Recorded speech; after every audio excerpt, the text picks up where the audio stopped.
Hello bachcho, let's read this question. So this question says, how is the focal length of a spherical mirror affected when the wavelength of the light used is increased? Okay, तो चलिए बच्चों अब हम इस question को start करते हैं। तो देखिए बच्चों इस क्वेश्चन का की कॉन्सेप्ट आप क्या लिख सकते हैं? The key concept of this question, इस क्वेश्चन में हमें क्या बताना है? इस क्वेश्चन में हमें बताना है कि focal length of A spherical mirrors कैसे अफेक्ट होती है या फिर चेंज होती है when the wavelength of light used is increased. Okay, तो देखिए बच्चों इस क्वेश्चन का की कॉन्सेप्ट क्या लिख सकते हैं? The key concept of this question is our focal length. क्या लिख सकते हैं? फोकल लेंथ ही इस क्वेश्चन का आपका क्या की कॉन्सेप्ट है। ओके, तो देखिए बच्चों अब हम डिफाइन करते हैं फोकल लेंथ क्या होता है। देखिए बच्चों फोकल लेंथ क्या होता है? Focal length is a property of the mirror. ये आपका जो स्फेरिकल मिरर है उसकी प्रॉपर्टी होती है। ओके, फोकल लेंथ क्या होता है? Focal length is a property of the mirror. Okay, मान लीजिए आपके पास क्या है, दिस इज ए कोई आपका क्या है, दिस इज अ स्फीयर। ये क्या आपका ग्लास स्फीयर है? क्या आपके पास कोई ग्लास स्फीयर है जिसकी रेडियस क्या है? जिसकी रेडियस आपने यहाँ पर कैपिटल आर क्या कर लिया, एज्यूम कर लिया। Okay, this is a glass sphere जिसकी रेडियस का आपकी कैपिटल आर है और आप क्या कर रहे हैं, इस ग्लास स्फीयर को क्या कर रहे हैं, कट कर रहे हैं। We are cutting the glass sphere. Okay, हमने देखिए इस तरीके से क्या कर दिया, इस ग्लास स्फीयर को यहाँ से कट कर दिया। ओके, तो देखिए जिस पार्ट जो इस स्फीयर का सेंटर ऑफ कर्वेचर था वही सेंटर ऑफ कर्वेचर क्या रहेगा, ये आपने जो कट किया है इस मिरर को, मान लीजिए यहाँ पर एक कट करके आपने मिरर बना दिया, तो इस जो मिरर का जो सेंटर ऑफ स्फीयर, जो सेंटर ऑफ कर्वेचर होगा, वो सेंटर ऑफ कर्वेचर क्या होगा, इस स्फीयर का सेंटर ऑफ कर्वेचर के ही इक्वल होगा। ओके, तो हम बोल सकते हैं कि हमसे पूछा था कि what is the focal length of how the focal length of a spherical mirror is affected when the wavelength of light used is increased. Okay, तो हम फोकल लेंथ की डेफिनेशन बताते हैं। फोकल लेंथ क्या होता है? फोकल लेंथ क्या होता है आपका, जिस मिरर से आप जिस जिस क्या कर रखे स्पेरिकल बॉडी से आपने, ये स्पेरिकल बॉडी कैसे, ये आपकी स्पेरिकल ट्रांसपेरेंट बॉडी। ओके, इसको आपने कट करके क्या है, एक मिरर फॉर्मेशन किया, क्या क्या आपने स्पेरिकल मिरर बनाया। ओके, तो मान लीजिए ये आपका स्पेरिकल मिरर है। Okay, this is a spherical mirror और हमने इस साइड को क्या कर दिया, आपका इस साइड को हमने, जो इसकी क्या आपकी कॉन्वेक्स साइड है, कॉन्वेक्स साइड को हमने पॉलिश कर दिया।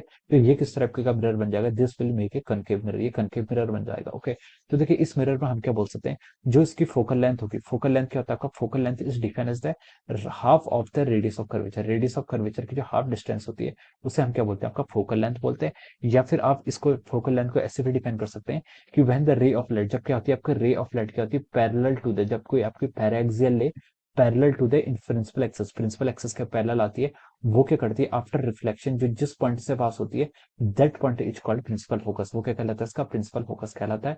और ये मान लीजिए इसका क्या R, this is radius of curvature. Okay, तो focal length is equal to half of the radius of curvature. इस तरीके से हम क्या करते हैं, फोकल लेंथ को डिफाइन करते हैं। ओके, अब क्वेश्चन ने बोला कि फोकल लेंथ पर क्या इफेक्ट पड़ेगा when the wavelength of the light used is increased. Okay, तो देखिए there will not be no effect, हम क्या लिख सकते हैं, यहाँ पर क्या होगा आपका नो इफेक्ट होगा। ओके, यहाँ पर क्या लिख सकते हैं, there will not be any effect. Okay, no effect on the focal length. Okay, आपकी जो फोकल लेंथ है, फोकल लेंथ पर क्या कोई भी इफेक्ट नहीं पड़ेगा। क्यों नहीं पड़ेगा?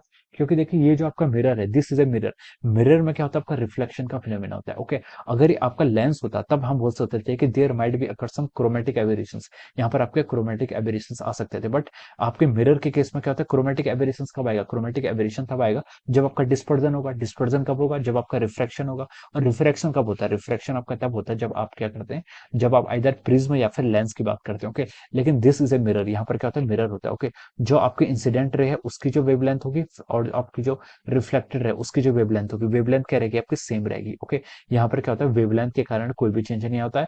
और focal length is the property of the material, ये क्या होती है आपकी मैटर की प्रॉपर्टी होती है, जो आपका मटेरियल है। तो हम बोल सकते हैं यहाँ से आपका there will not be any effect on the wavelength of the wavelength, there will not be any change in the focal length if the wavelength of the light is increased. Okay, so no effect on focal length. Okay, so this will be the answer of this question, ये क्या हो जाएगा, इस question का हमारा final answer हो जाएगा। Okay, so I hope you all understood this concept. All the best and thank you so